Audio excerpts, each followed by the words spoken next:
Le Grand Dialogue. Sigi Kafoba. Edouani Wamakaran. Le Grand Dialogue, l'émission de débat du studio Tamani sur votre radio. Chenni Beri. Halud Mauni. Chenni Beri. Sigi Kafoba. Le Grand Dialogue. Vous suivez les programmes de Studio Tamani sur 75 radios et 3 télévisions à travers le pays. Ce soir, nous allons aborder un an de l'accord politique. Quel bilan? Et nos invités sont Hamidou Doumbia du parti LMA, Mamadou Diko du parti URD et au téléphone, Maître Abdourahmane Ben Mamata Touré, avocat. Le Grand Dialogue. Sur les réseaux sociaux, Sogodogo Diakali a dit le bilan le plus nul de toute l'histoire du Mali car cet accord n'a rien servi. Êtes-vous d'accord avec lui, Hamidou Doumbia? Bon, je remercie d'abord Studio Tamani et tous les auditeurs qui nous écoutent actuellement. Bon, je ne suis pas tout à fait d'accord. Je pense ça doit être quelqu'un qui doit être un peu fâché. Mais je trouve que dans tout bilan, il faudrait relativiser et voir ce qui a marché et ce qui n'a pas marché. Moi, je trouve que l'accord politique est venu dans un contexte très difficile. Il y avait un contexte sécuritaire très grave et puis il y avait une sorte d'insurrection populaire qui a amené le Premier ministre Soumeylou Boubé Maïga à démissionner ou même a été démis de ses fonctions. Et le Front social était en ébullition. Et c'est dans ce contexte que l'accord politique de gouvernance avait été signé. Et ça, ses avancées, aussi c'est tard. Moi, ce que je peux tout simplement dire, quand même, ça a contribué à baisser le climat social. Ça a permis aujourd'hui de mettre fin à la prorogation des mandats des députés parce qu'aujourd'hui, nous avons quand même pu organiser les élections législatives malgré que il y a vraiment beaucoup de choses à reprocher dans l'organisation de cette élection, mais quand même, nous avons quand même une Assemblée nationale. Et on va revenir en plus de détails sur les avancées. Vous, Mamadou Diko, êtes-vous d'accord avec M. Sogodogo qui pense que c'est le bilan le plus nul que le Mali n'ait jamais obtenu? Je voudrais aussi à mon tour vous dire bonsoir et merci de l'invitation. Saluer aussi vos auditeurs et téléspectateurs. Oui, je suis un peu nuancé par rapport à l'affirmation de M. Sogodogo. Je crois que l'accord politique de gouvernance n'a pas comblé, certes, toutes les attentes, mais il y a eu un certain nombre de choses qui nous permettent de ne pas avoir une affirmation pareille. Mais je voudrais, avant de donner mon sentiment par rapport à cet accord, faire un rappel historique. Vous savez, l'accord politique de gouvernance est d'abord une initiative de l'URD, du FSD, de l'opposition de façon générale. C'est nous, à la faveur de la démission et du contexte particulier difficile qui était celui du pays à l'époque, à la faveur de la démission du Premier ministre Soumeylou Boubé, qui avons estimé qu'il était indispensable que les forces politiques et sociales significatives de ce pays se retrouvent autour du pays. À l'époque, nous avons parlé d'union sacrée pour qu'ensemble nous endossions la difficile gestion des sorties de crise multidimensionnelle à laquelle le pays était confronté. Nous avons initié un projet que nous avons soumis au président de la République. Il a lui-même rencontré le chef de file de l'opposition. Je crois qu'ils ont eu beaucoup d'échanges, à l'issue desquels quelque chose a été mis sur papier, appelé justement accord politique et feuille de route. Malheureusement, tout ce qui avait été convenu et qui avait été mis dans ce document pour consacrer le semblant de consensus, en tout cas le début de consensus qui était là, n'a pas résisté. À la grande surprise, la dernière mouture qui est sortie a enlevé la quintessence, la substance de tout ce qui avait été convenu. C'est pourquoi vous constaterez que mon parti et beaucoup d'autres partis membres du FSD n'ont pas souhaité signer l'accord parce qu'ils ne se retrouvaient plus dans ce qui avait été en définitive arrêté par le gouvernement à l'époque, piloté par le Premier ministre Dr Boubou Cissé. Donc nous n'avions pas été partie prenante de cet accord pour des raisons que je viens d'expliquer. Mais aujourd'hui, il faut reconnaître que cet accord a permis l'organisation du dialogue national dit inclusif. En vérité, il ne l'a pas été. Inclusif, il ne l'a pas été. La preuve, beaucoup de pans entiers de notre pays n'ont pas pris part. Mais le dialogue a eu lieu. Il y a eu des recommandations, dont l'organisation des... Donc vous êtes satisfait aujourd'hui de l'obtention de cet accord politique? Je ne le dirais pas ainsi. Je pense que ça a été une occasion ratée. On aurait dû mieux faire. D'accord, on va y revenir plus en détail. Maître Abdourahmane Touré, vous, quel bilan faites-vous de cet accord politique au Mali? Bonsoir à vous, M. Touré, bonsoir à Doumbia et à Diko, et à tous les auditeurs du studio Tamani. Voilà, mais moi je ne vais pas revenir sur les contextes historiques brillamment décrits par mes prédécesseurs. Je vais simplement rajouter juste un ou deux petits points sur ce qui vient d'être dit en ce qui concerne l'accord politique de gouvernance dans sa conception et dans son idée même de base. Et quand on parle d'accord politique de gouvernance, dans le contexte où on se trouvait, il s'agissait dans l'idéal de pouvoir faire ce qu'ils ont appelé tout à l'heure l'union sacrée. Et cette union sacrée, malheureusement, elle n'a pas pu être faite. Donc, l'accord n'a pas pu rassembler les forces politiques dans leur ensemble. En tout cas, les plus grandes forces politiques n'ont pas été dans cet accord politique de gouvernance. Je pense qu'à l'époque, le premier responsable du parti Élément avait insisté sur le fait qu'il faille tendre encore la main à Soumaïla Cissé, l'honorable Soumaïla Cissé, pour qu'il vienne, parce qu'il représente quelque chose dans ce pays-là. Et la sortie de la crise également était un peu aussi conditionnée à une grande mobilisation de toutes les forces vives. Donc sur ce plan, l'accord politique de gouvernance n'a pas réussi à produire ce qu'on a souhaité, hein, c'est-à-dire l'union sacrée des forces politiques et des forces vives autour de cet accord. Maintenant, l'accord lui-même, en ce qui concerne ses objectifs, je pense que le bilan il est relativement mitigé. Et quand on regarde le chapelet de mesures et la structuration même de l'accord, on se rend compte simplement qu'il y avait des questions qui n'avaient pas leur place et qui ne pouvaient pas être résolues dans le cadre d'un accord politique de gouvernance. Donc, à l'évaluation, on ne peut pas les retrouver au rang de l'actif, notamment les questions relatives à la préservation de l'environnement et tout ça. Bon, je pense qu'on a mis énormément de choses pour pouvoir donner l'impression qu'on s'est intéressé à toutes les questions. Et comme on le dit, qui embrasse mal, enfin voilà, qui embrasse trop et très mal. Et il y avait des questions qui ne pouvaient pas être, en tout cas, solutionnées à travers un accord politique de gouvernance qu'on a mis dans cet accord-là. Et ces questions, on peut les mettre au rang du passif de l'accord. Mais en ce qui concerne les questions principales et les questions brûlantes de l'actualité, il faut simplement reconnaître que, on a obtenu des éléments qui peuvent être appréciés de manière... Avant cela, Maître, est-ce que vous pouvez nous rappeler les principaux objectifs pour lesquels cet accord a été signé? Vous avez parlé de l'union sacrée. Voilà, il y avait l'union sacrée, il y avait également des missions spécifiques qui avaient été fixées en ce qui concerne les questions de réforme politique institutionnelle. Il y avait des questions relatives à la lutte contre la corruption, la moralisation des finances publiques. Il y avait des questions qui étaient relatives aux aspects sécuritaires, notamment ce qui se passait dans le centre. Il y avait des questions relatives à l'emploi. Et il y avait des questions relatives au climat social. Donc, c'est pour vous dire qu'il y avait énormément de questions.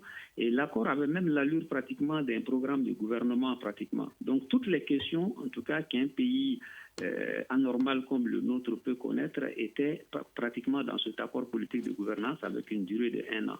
Donc, il était difficile vraiment d'atteindre tous ces objectifs dans un délai aussi court. Et parce que, comme on le dit également, le fait d'avoir mis beaucoup de choses a pu également donner l'impression que finalement on va essayer et ça crée des tâtonnements. Mais dans la mise en œuvre, on s'est rendu compte que les objectifs spécifiques, en tout cas ce qui concerne les questions politiques, les questions d'organisation des élections, ont été le plus souvent mises sur la table au détriment des autres questions périphériques qui ont été rajoutées juste pour la beauté de l'accord. D'accord. Donc, en ce qui me concerne, je pense que, vu de là où on est parti, le bilan n'est pas si mauvais que ça, si on se réfère au point de départ. Hamidou Doumbia était en train d'évoquer certains des points positifs de cet accord politique. Oui, moi, ce que j'ai retrouvé, nous pouvons d'abord regretter la non-participation de l'URD qui aurait encore rendu le dialogue ou même l'accord encore plus inclusif. Ce que j'ai particulièrement aimé, c'est l'organisation du dialogue national inclusif qui a permis aux Maliens de se retrouver, de se parler et qui a abouti à des recommandations et des résolutions fortes. Ces recommandations et ces résolutions peuvent être des outils pour le gouvernement actuel, pour le gouvernement à venir, pour essayer de sortir le pays de la crise. Quand même, il y a quand même au niveau du centre aussi, nous avons quand même ils ont pu négocier certains accords qui ont pu amener l'accalmie dans certains endroits. Au moment où le Premier ministre Boubou Cissé venait, il faut reconnaître que le centre, c'était encore plus... l'insécurité était encore plus grande au centre qu'aujourd'hui, malgré que cette insécurité existe toujours. Mais ce qu'il faut surtout signaler pour moi, c'est quand même les grèves qu'on a pu déjouer. Quand même, il y avait plusieurs grèves qui étaient, préavis de grève qui étaient déposés, mais quand même qui n'ont pas pu avoir lieu, malgré que quand même la crise scolaire aujourd'hui persiste toujours et que le Premier ministre même n'est pas parvenu à avoir un accord avec les syndicats de l'éducation. Mais quand on prend l'accord politique, l'objectif c'était de sauver l'année scolaire 2018-2019. Est-ce le cas? Il a pu sauver l'année scolaire 2018-2019. Maintenant, 2019-2020, l'accord qui avait été signé en 2018, ça n'a pas été appliqué. Donc, on a pu régler le problème à court terme, mais 2019-2020, les problèmes ont encore ressurgi et nous sommes encore dans la crise. Donc, quand on veut l'évaluer par rapport à l'accord politique de gouvernance, c'était de sauver l'année de 2018-2019. Effectivement, ils ont pu sauver cette année scolaire-là, mais aujourd'hui, nous sommes encore dans les problèmes. Donc, quand on veut évaluer le gouvernement en tant que tel, on peut dire que sur ce plan, ça n'a pas beaucoup marché. Mais quand on l'évalue sur la base de l'accord politique, c'est 2018-2019, là, ils ont pu sauver l'année scolaire quand même. On a pu faire les examens et les élèves sont retournés à l'école en début d'année. Mais ce qui est important, c'est que le dialogue a pu se tenir et le dialogue a abouti à des recommandations. Dans l'accord politique, il était convenu que le dialogue allait faire en sorte qu'il y ait un comité de suivi des recommandations et des résolutions du dialogue.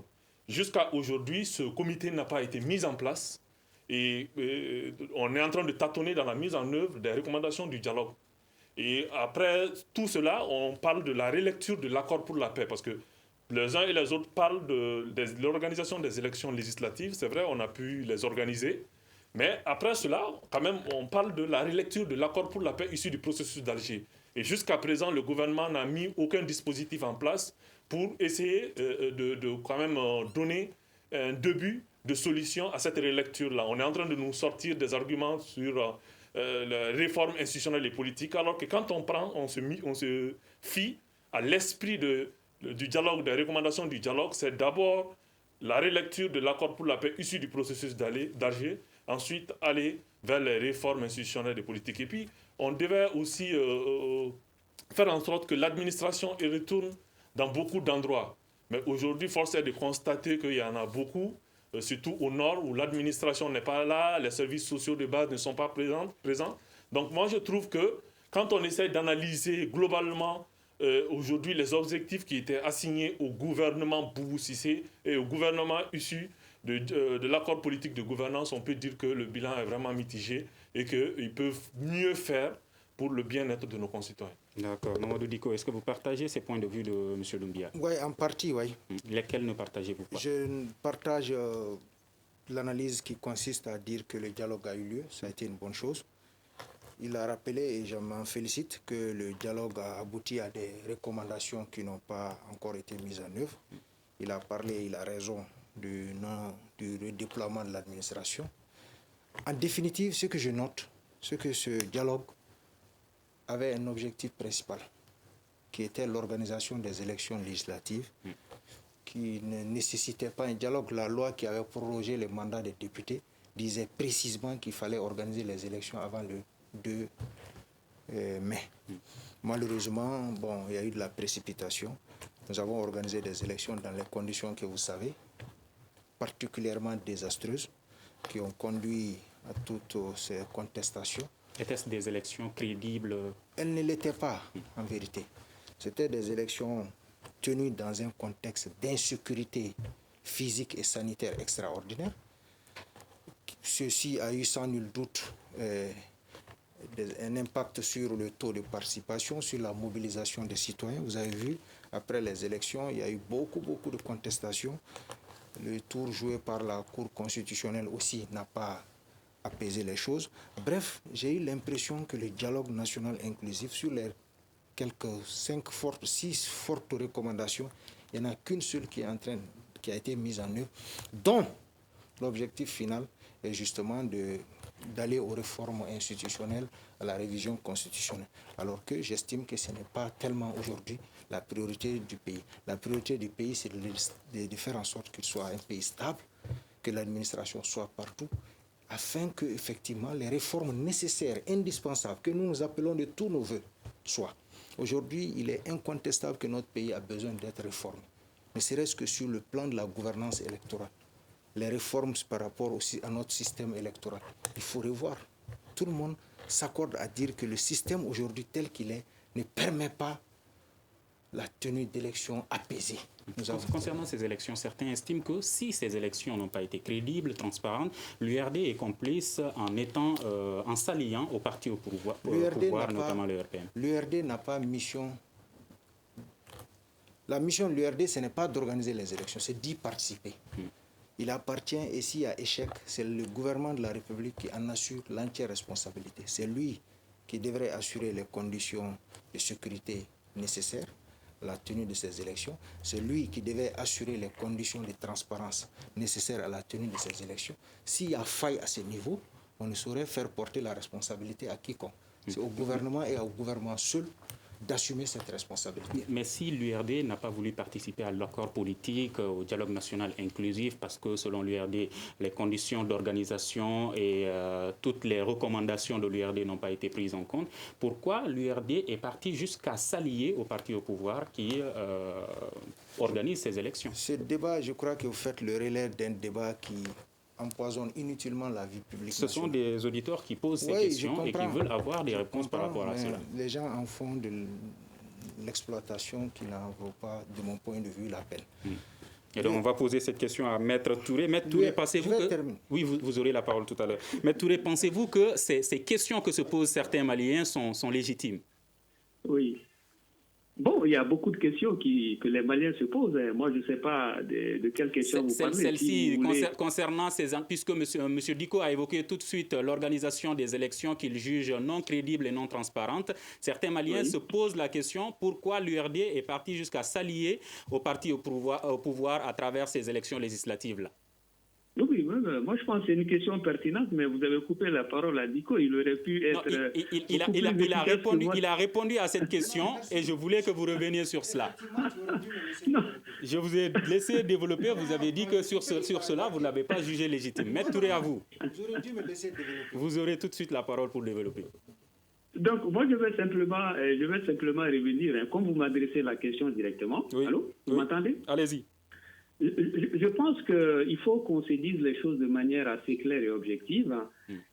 On a compris ces derniers temps qu'au sein de l'URD, il y a un véritable hiatus entre les élus, souvent, ou certaines personnes influentes, et la direction même du parti.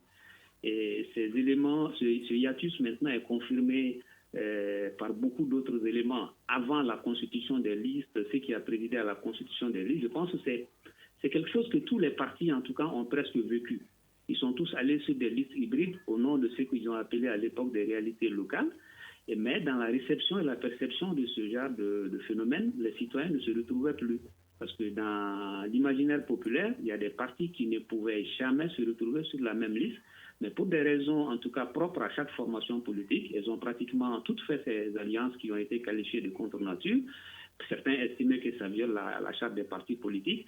Et moi, je pense sincèrement quand même que ça a quand même troublé et a contribué à fragiliser encore un peu plus les partis dans l'opinion publique. Les gens commencent à avoir une opinion beaucoup plus négative des partis dans ce schéma. Et l'après-élection a d'autant plus aggravé la chose que l'élection du président de l'Assemblée nationale a donné lieu quand même à des schémas qui, à mon avis, ont conforté le doute de ceux qui ne croyaient pas aux partis politiques, notamment le score de 140 députés sur à peu près 148 obtenus par le président actuel de l'Assemblée, qui est du RPM. Et donc, si on regarde les votes, on se rend compte que beaucoup d'autres partis politiques dits de l'opposition, certains même qui ont contesté son élection dans sa commune, ces formations politiques ont eu à le soutenir. Donc, le Malien aujourd'hui pense sincèrement qu'il n'y a pas d'opposition ni de majorité, et cela est à juste raison.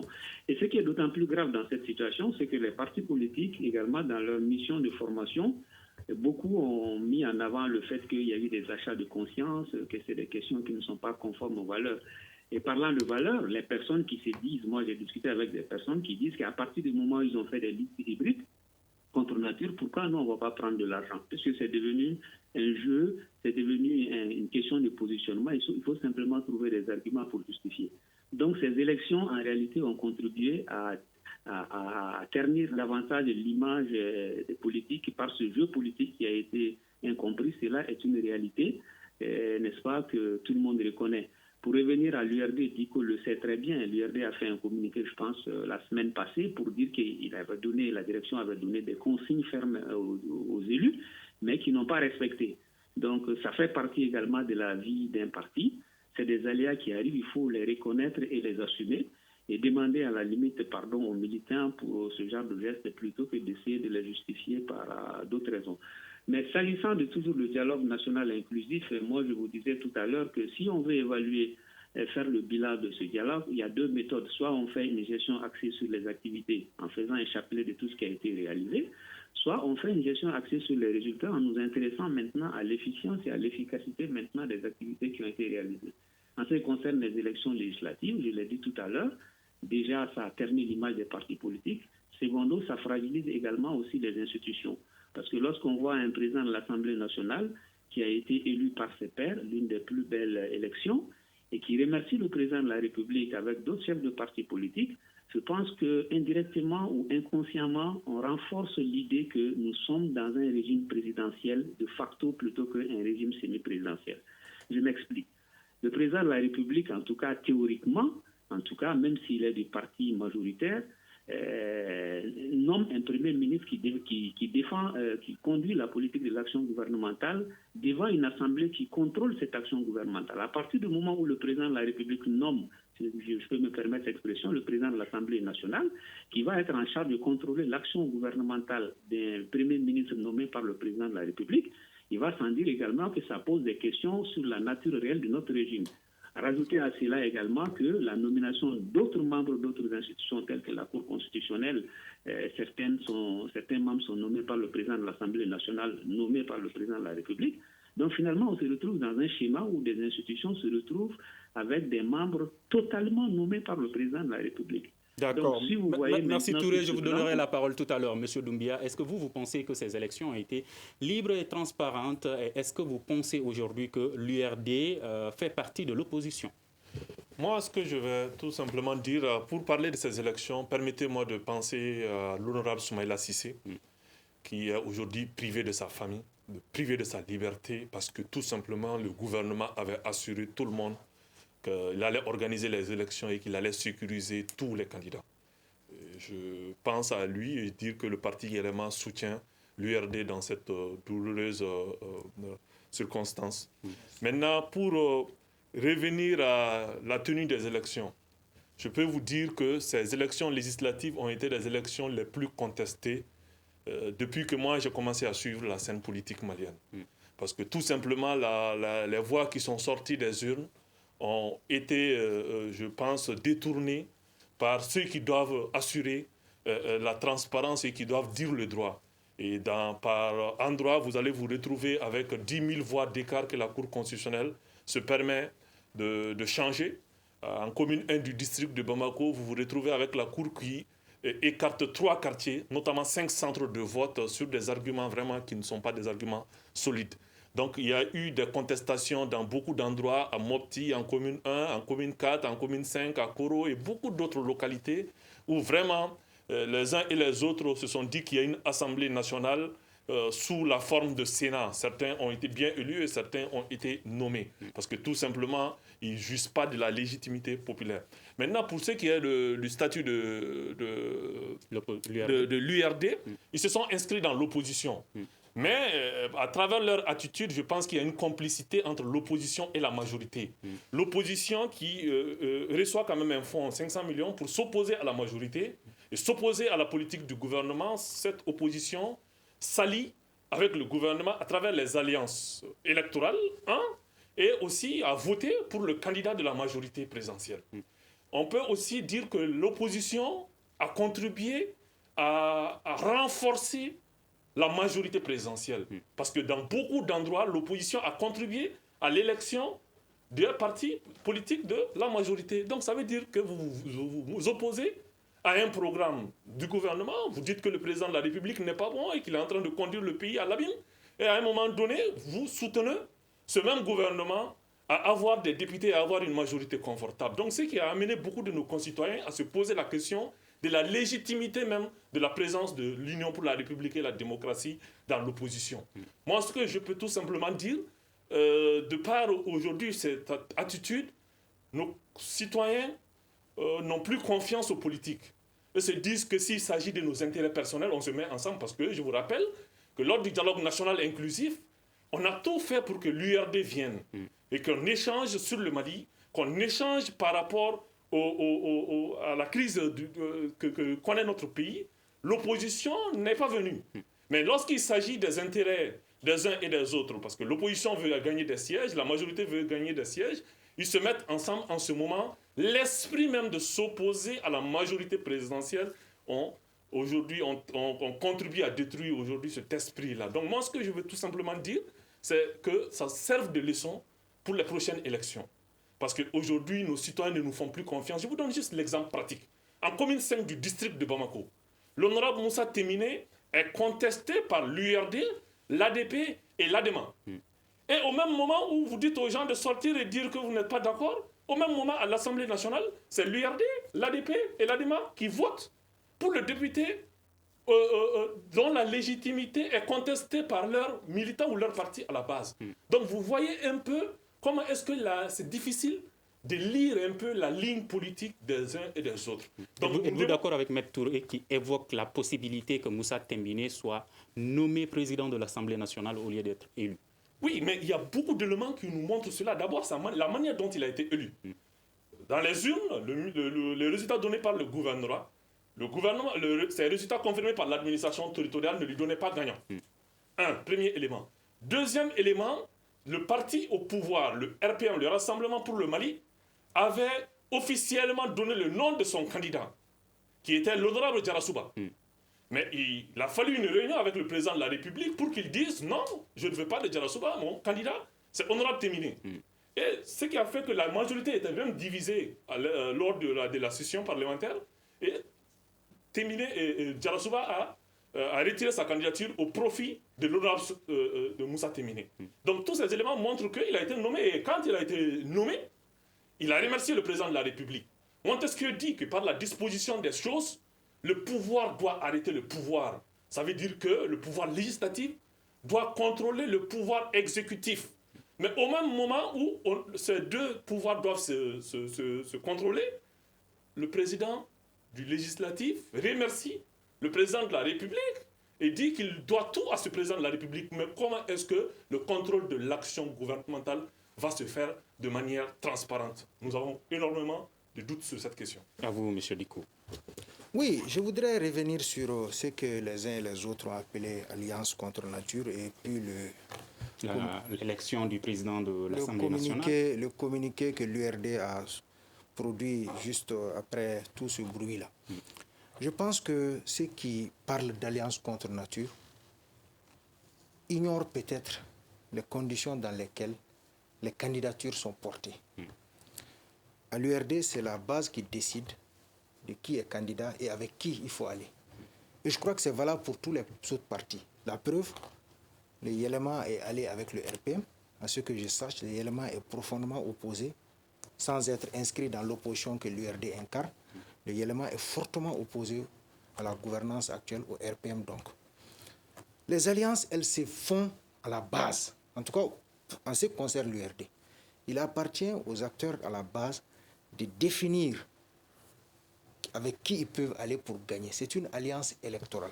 L'URD se veut une opposition républicaine. C'est pourquoi, vous verrez au cours de la législature dernière, elle a approuvé à l'unanimité beaucoup de projets de loi portés par le gouvernement.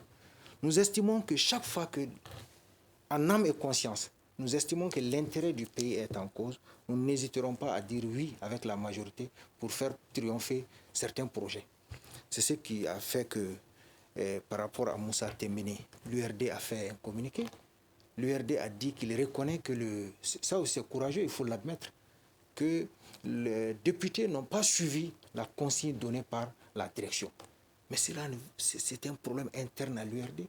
Nous allons les régler, nous l'avons même réglé. Nous avons rencontré nos élus, nous avons mis les points sur les i et le débat est clos. Ce débat est désormais derrière nous.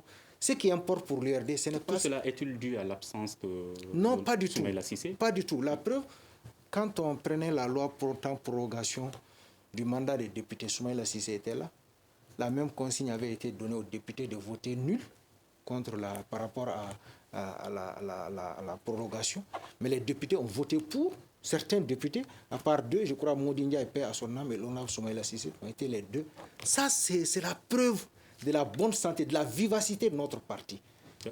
Une autre question. Si les députés de l'URD n'ont pas respecté les consignes du parti, de la direction du parti, est-ce qu'ils vont continuer à défendre les idéaux du parti? Mais la preuve, ils sont à l'URD. Ils auraient dû partir. D'autres sont partis. Il y a des députés qui ont déjà déserté leur parti pour d'autres cieux. Les députés URD restent des députés URD, malgré la divergence de point de vue. Un parti comme l'URD, je l'ai dit et je le répète à l'envi, nous sommes un grand parti et c'est ce qui explique certaines velléités et de contradictions internes que les uns et les autres ne comprennent pas, mais qui sont normales dans un parti politique. Et ils sont toujours de l'opposition. Mais il n'y a pas de doute là-dessus. Le jour où nous ne serons plus de l'opposition, nous allons aviser. Nous sommes dans l'opposition par conviction. Et nous l'avions dit à qui veut l'entendre, le jour où nous quitterons, nous aviserons. Maintenant, vraiment, il faut qu'on sorte. Je crois que les enjeux du pays dépassent ce débat mesquin-là. Aujourd'hui, tout le monde reconnaît que notre système électoral a failli. Tous les problèmes que nous avons connus sont dus à ce système électoral. Nous avons des propositions concrètes à mettre sur la table. Nous avons partagé certaines d'entre elles avec certains acteurs de la classe politique. Maintenant, parlons du fond. C'est ce qui m'importe. Et Soroba Gaussou vous pose une question. Il dit, est-ce que l'accord politique a permis de baisser le climat social? Est-ce que l'accord politique a permis de baisser le taux d'insécurité au Mali? L'accord politique a sans doute permis d'apaiser le climat politique et social. Mais je ne pense pas qu'il ait apaisé la crise sécuritaire. La preuve, le chef de file de l'opposition, qui quand même incarne quelque chose de fondamental pour notre démocratie, est aujourd'hui en captivité. Beaucoup d'autres. Il y a des zones entières du pays où l'administration est absente, les populations sont laissées à elles-mêmes. Donc l'accord politique de gouvernance n'a pas permis de ramener la sécurité sur toutes les dents. La preuve, le redéploiement dont le dialogue politique a demandé n'est toujours pas effectif. Les forces armées n'ont toujours pas occupé le pays. L'administration n'est toujours pas redéployée. Donc vraiment, c'est des problèmes réels qui se posent. Personne ne peut les contester. Mais le contexte actuel du pays commande qu'on sorte de certaines choses que j'appelle mesquineries, qui ne nous font pas avancer. Tous les partis politiques ont fait des alliances que les gens appellent alliances contre nature. J'ai rappelé le cas du Yélema. J'ai rappelé hier soir à une autre occasion le cas du parti Sadi, qui s'est allié avec l'ADEMA. Les alliances, c'est des alliances électorales. Elles se dictent à la base et elles s'arrêtent là. Et concernant la crise scolaire, il y a M. Doumbia qui disait au début qu'il estime que la situation a évolué positivement quand on analyse 2018-2019. Mais aujourd'hui, est-ce que vous pensez que l'accord politique a changé quelque chose dans le domaine de l'éducation de positif? Je ne le pense pas. Au contraire, il y a plus de crispation, de cristallisation, de mécontentement aujourd'hui qu'il y en avait en 2019. Donc j'estime que sur ce plan, le gouvernement a échoué. Sur le plan de la crise scolaire, le gouvernement n'a pas abouti à des résultats. C'est incontestable. Maître Touré, dans la gestion de la crise scolaire, pensez-vous, comme M. Dicko, que le gouvernement a échoué dans cette gestion? Oui, mais c'est évident que la crise scolaire, c'est l'une des grosses épines, en tout cas sur le climat social, depuis bien avant l'accord politique de gouvernance. On se rend compte quand même que la crise a perduré, elle a pris des proportions inattendues. Les positions se sont crispées. Souvent, on a pensé que c'était des questions d'ego ou d'orgueil. D'un côté, on estimait que le Premier ministre était dans une forme de démonstration d'ego. De l'autre côté, on a estimé que les enseignants étaient dans une forme d'exagération du tout ou du rien. Et ce qui est certain et qu'il faut reconnaître simplement, c'est que l'approche qui a été envisagée des deux côtés, parce que l'échec de la crise sociale, ce n'est pas simplement le fait du gouvernement. C'est également un fait aussi des syndicats, parce qu'un dialogue social, il doit réussir, il ne peut réussir que lorsque toutes les parties y mettent du sien. Donc, s'il y a échec de la crise scolaire, je pense que c'est un échec collectif qui ne saurait être à la seule charge du gouvernement, parce qu'objectivement, le gouvernement a aussi des limites, même s'il y a des revendications de l'autre côté qui sont justifiées et légitimes. Moi, je fais partie des personnes qui pensent que les revendications sont légitimes, mais à la fin, on est arrivé à un moment où on était beaucoup plus sur des questions de tempérament, de mise en œuvre, de report, plutôt que sur le fondement même de la revendication. Donc pour moi, c'était un échec pour les parties prenantes au dialogue social en ce qui concerne la crise scolaire. Je ne blâme pas simplement le gouvernement sur ce point-là. Et concernant la crise sécuritaire? Bon, sur la crise sécuritaire, moi je pense déjà, comme je vous l'ai dit au début de mes propos, qu'il y a des événements, il y a des activités qui ont été évoquées dans l'accord politique de gouvernance, mais qui dépassent largement la compétence des acteurs de l'accord politique de gouvernance. La question sécuritaire, elle est assez sensible. Elle ne peut pas être gérée de manière politique, surtout à travers un accord politique de gouvernance. Les questions sécuritaires dans les pays, en tout cas normalement constitués, c'est les militaires qui pilotent pratiquement les hommes politiques, en tout cas ceux qui sont au règne du pouvoir. Mais ici, on ne peut pas venir à travers un dialogue politique dire qu'on va trouver une solution sécuritaire à une crise qui relève d'un domaine dans lequel nous n'avons pas forcément des compétences. Parce que l'un des problèmes que nous avons également, c'est que nous abordons les questions de défense et de sécurité de manière assez profane, avec des certitudes, sans pour autant connaître ce domaine qui est assez complexe et très, très difficile à comprendre. Mais le point positif sur ce plan-là, qui n'est pas perceptible peut-être à première vue, c'est simplement ce qu'on peut appeler le réarmement moral des militaires. Parce que la venue de Daïrou Dembélé, un homme qui est perçu en tout cas dans l'opinion des hommes des rangs comme étant quelqu'un de légitime, en qui il peut faire confiance, je pense que ça a amené un regain de confiance au niveau de notre armée nationale. Parce qu'une armée ne peut pas se battre normalement et convenablement si le moral n'est pas là. Donc sur le plan sécuritaire, l'une des plus grandes réussites, pour moi, c'est vraiment le réarmement moral qu'a insufflé la venue pratiquement de Daïrou Dembélé à la tête de ce département. De l'autre côté également, on a vu beaucoup de scandales qui ont éclaté et qui émoustillent en quelque sorte ce regain, en tout cas, de confiance et de morale à la hausse. Les scandales financiers au niveau du monde militaire, vraiment, c'est des choses qui vraiment ont permis de déséquilibrer un peu ce que je viens de décrire comme étant avantage par rapport à la venue de Daïrou Dembélé à la tête de ce département-là. Okay. Amidou, sur Facebook, il y a Mamadou Daba-Diawara et Ousmane Poudjougo qui se demandent pourquoi Boubou Cissé n'a pas fait sa déclaration de politique générale. Est-ce que cet accord politique a remplacé sa déclaration de politique générale? Moi, je me pose réellement la même question, parce que ce n'est pas du tout normal qu'après une année, le Premier ministre ne soit pas parvenu à faire sa déclaration de politique générale. À un moment donné, il disait qu'il allait attendre la fin du dialogue national inclusif pour à peu près prendre les recommandations de ce dialogue pour faire sa déclaration de politique générale. Mais force est de constater aujourd'hui qu'encore, il n'est pas parvenu à le faire. Moi, je trouve que c'est à déplorer. Ce n'est pas un bon exemple qu'il donne là, parce que je ne me souviens pas qu'il y ait eu un Premier ministre au Mali qui est passé plus d'une année sans pour autant faire sa déclaration de politique générale. Donc sur ce plan, je pense que c'est un échec. Et y a-t-il des raisons qui peuvent justifier... Il n'y a aucune raison. La seule raison qu'il avait évoquée, c'était tout simplement qu'il attendait la fin du dialogue et qu'il allait écouter les Maliens pour prendre en compte leurs préoccupations dans sa déclaration de politique générale. Et le dialogue, on a fini avec le dialogue il y a plusieurs mois, mais il n'y a pas de raison, il n'y a aucune raison qui explique ce retard. Lui seul peut savoir pourquoi il ne l'a pas fait, mais je pense qu'aujourd'hui, ce n'est pas un bon exemple qu'il donne. Nous allons bientôt, je pense, il va y avoir un nouveau gouvernement, parce que le dialogue demande un gouvernement resserré de 25 membres ou plus. Donc, j'espère que s'il est maintenu ou s'il y a un nouveau Premier ministre, ce dernier va tout faire pour quand même faire sa déclaration de politique générale, parce que le gouvernement doit s'engager devant l'Assemblée nationale. Donc moi, ce que je veux tout simplement dire, c'est qu'il revoit cet aspect de la chose. Maintenant, je voulais revenir sur un aspect important évoqué par Diko. Quand on parle des alliances contre nature, il faudrait que nous, partis politiques, on le comprenne. Ce ne sont pas des mesquineries, mais c'est des questions de forme c'est des constats que nous faisons pour que dans le fond, on puisse traiter. Aujourd'hui, on parle d'alliances au niveau local. Mais les partis politiques ont le plein droit de donner des directives.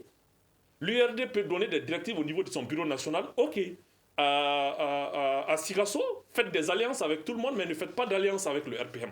Ces directives peuvent être données au niveau local. Est-ce qu'il y a l'élément à donner des directives pour toutes les alliances? On a donné des directives, mais nous, à la différence de l'URD, nous ne sommes pas ni de l'opposition ni de la majorité. Donc nous avons aujourd'hui cette facilité de pouvoir voir par endroit là où le candidat du RPN est bon et là où le candidat de l'URD est bon, parce que nous ne sommes pas opposés officiellement au pouvoir. Nous ne sommes pas aussi avec la majorité présidentielle. Donc, si nous nous allions et avec l'URD et avec le RPN, on ne peut pas le prendre comme une alliance contre nature. Mais par contre, eux, c'est une opposition républicaine, c'est une opposition qui bénéficie d'un fonds en tant que chef de file de l'opposition pour s'opposer. Tous les partis politiques bénéficient d'un fonds. Non, pour eux, le statut de chef de file de l'opposition, il y a les 500 millions pour s'opposer, tout simplement. Parce qu'ils s'ils n'étaient pas de l'opposition, ils n'allaient pas percevoir un peu ce fonds. Donc moi, ce que tout simplement je veux dire, c'est quand même une occasion pour nous de faire des réformes majeures dans ce domaine-là. Et que dans la charte des partis politiques ou même dans la loi électorale, qu'on puisse mettre des éléments qui peuvent empêcher un parti de l'opposition de faire alliance avec la majorité. Les élections. Alors aujourd'hui, vous estimez que le bilan est mitigé, mais vous saluez quand même l'initiative de cet accord politique. Est-ce que si vous deviez retourner en arrière, l'URD allait signer cet accord politique? En l'état, l'URD ne l'aurait pas signé. L'URD, encore une fois, je le rappelle, malgré ces avancées que vous signalez, est initiateur de l'accord. Mais c'est en fin de compte que cet accord a été vidé de sa substance, et c'est pourquoi l'URD, ne se reconnaissant plus là-dedans, a décidé de ne pas le signer. L'URD reste disponible pour le Mali. Si elle est prête à s'engager dans tout cadre qui puisse permettre le rayonnement du Mali. N'en doutez point. Alors aujourd'hui, qu'est-ce qui doit être fait par rapport à la résolution de toutes ces crises que vit le pays? Je pense qu'il appartient aux gouvernants de prendre les bonnes initiatives. L'URD a des propositions par rapport, je l'ai rappelé ici, aux réformes institutionnelles et politiques. Je crois qu'elle s'est retirée pendant quelques jours pour produire un document qui est mis à la disposition de presque l'ensemble de la classe politique. Je crois que le moment venu, nous sommes prêts à rediscuter avec tous les acteurs toutes ces propositions-là. Il appartient encore une fois aux gouvernants de prendre les initiatives. Est-ce que l'URD, à travers notamment ses acteurs, ses députés à l'Assemblée nationale, va s'assurer que les bonnes mesures soient prises pour vous? Vous pouvez compter sur l'URD pour s'associer à toute initiative. L'URD, son opposition, elle n'est pas systématique. Elle est une opposition républicaine et constructive. De ce point de vue-là, elle est prête à accompagner toute initiative heureuse qui concourt au mieux-être des Maliens. D'accord. Rapidement, en 30 secondes, qu'est-ce qui doit être fait tout de suite? Moi, je pense que nous l'avons toujours dit depuis l'élection du président de la République, ce qui est important aujourd'hui au Mali, c'est le rassemblement. Le président de la République doit faire tout pour rassembler les Maliens autour de ce que j'appelle un SMIC politique, un minimum d'accord politique pour que les uns et les autres puissent aider éventuellement le président de la République à sortir le pays de la crise. Si lui-même il le veut. D'accord. Maître Touré, vous, quelles sont vos recommandations pour la résolution des crises que vit le pays en ce moment? Moi, je pense que ma principale recommandation va porter sur la mise en œuvre des résolutions du dialogue national inclusif. Mais avant la mise en œuvre, il faut inverser l'ordre, en tout cas, de mise en œuvre des principes qui ont des recommandations. Parce que quand on regarde les 4 recommandations, l'alignement de ces 4 recommandations nous donne l'impression que ça ne peut pas aboutir positivement. Les élections ont été organisées, recommandation 1. Après, il s'agit de faire la révision constitutionnelle, le retour de l'administration de permis sociaux de base et la relecture de l'accord. Et lorsqu'on regarde maintenant la 4e et la 2e résolution, c'est-à-dire la révision de l'accord ainsi que la révision constitutionnelle, on se rend compte que la révision est impulsée, en tout cas la raison principale de la révision, c'est l'accord d'Alger.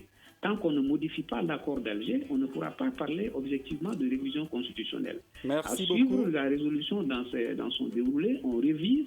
L'administration retourne. Après, maintenant, on révise l'accord. Merci, donc, Maître Abdourahmane Touré. Le temps nous fait défaut. Vous êtes avocat, Mamadou Diko du parti URD et Amidou Doumbia du parti LMA. Le thème de ce grand dialogue était 1 an de l'accord politique au Mali. Quel bilan? À la régie vidéo et audio, Mamadou Ouattara et Peting Diarra. Je suis Mouhamadou Touré. À demain pour un prochain numéro du grand dialogue de Studio Tamani.